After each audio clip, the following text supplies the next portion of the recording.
Hi friends, Kamal Haasan அவர்கள்னால Jananayagan படம் release ஆவதில் சிக்கல் அப்படிங்கிற மாதிரி நியூஸ் பரபரப்பாக போயிட்டு இருக்குது. சோஷியல் மீடியா ஃபுல்லாகவே பயங்கர ட்ரெண்ட் ஆகிட்டு இருக்குது. எதற்காக இப்படி போடுறாங்க அப்படிங்கிற மாதிரி யோசிச்சு பார்க்கும்போது பார்த்தீங்க அப்படின்னா, கமலஹாசன் அவர்கள் ரீசெண்டாக தக்லைஃப் படத்துக்கு அப்போ அவர் சொல்லியிருந்தார் தமிழ்ல தான் கன்னடா வந்தது அப்படிங்கிறது. அது மிகப்பெரிய கான்ட்ரவர்சி ஆயிடுச்சு கர்நாடகாவில். ஸோ அதனால் அங்கே தக்லைஃப் படத்தை ரிலீஸ் பண்ணுறதுக்கு தடை விதிச்சிருக்காங்க.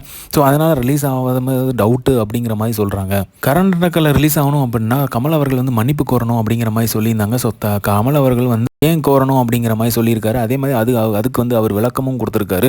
ஸோ நான் சொன்ன கருத்தை வேறு மாதிரி புரிஞ்சுக்கிட்டீங்க. ஸோ அது இவ்வளோ பெரிய கான்ட்ரவர்சி ஆகிருக்கு. ஸோ இது வல்லுநர்கள் சொல்லட்டும், நானும் கூட சொல்ல முடியாது. ஸோ இது அரசியலாக்க வேணாம் அப்படிங்கிற மாதிரி அவர் சொல்லியிருக்காரு. பட் கர்நாடகாவில் ஏற்புடையதாக இல்லை அப்படிங்கிற மாதிரி சொல்கிறாங்க. ஸோ இதை பார்த்தீங்க அப்படின்னா ரீசெண்டாக இப்போ அதுக்கு ஜட்ஜும் கூட என்ன சொல்லியிருக்காரு அப்படின்னா, கர்நாடகாவில் நீங்கள் மன்னிப்பு கேட்டுட்டு போங்க. ஸோ வார்த்தையை விட்டாச்சு அதை நம்ம திருப்பி எடுக்க முடியாது.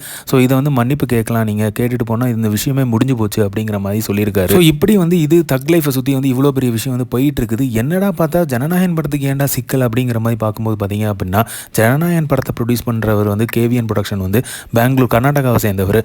ஸோ அதனால் இங்கே என்ன யோசிக்கிறாங்க, நம்மளுக்கு ஆதரவாக சப்போர்ட் பண்ணலாம் அப்படிங்கிற மாதிரி சொல்கிறாங்க. நியூஸ் அதுதான் ஸ்ப்ரெட் ஆகிட்டு இருக்குது. ஸோ சோஷியல் மீடியா ஃபுல்லாகவே இந்த மாதிரியான நியூஸ் தான் பதிவு பண்ணிட்டு இருக்காங்க. ஸோ அந்த மாதிரிலாம் நியூஸ் உண்மையா இல்லையா அப்படிங்கிறது தெரியல. ஆனால் எதுக்கு இப்போ ஜனநாயகன் படம் தளபதி விஜய் படத்தை லாக் பண்ணுறாங்க அப்படிங்கிறது பார்த்தா, கேவிஎன் ப்ரொடக்ஷன் கர்நாடகா சேர்ந்தவர் அப்படிங்கிறதுக்காக இதை சுற்றி கொண்டு வராங்க. ஸோ தளபதியை கொண்டு தான் பிரபலம் ஆகணுமா அப்படிங்கிறதான் கேள்வி. தளபதியே இது கடைசி படம் அப்படின்னு சொல்லியிருக்காரு.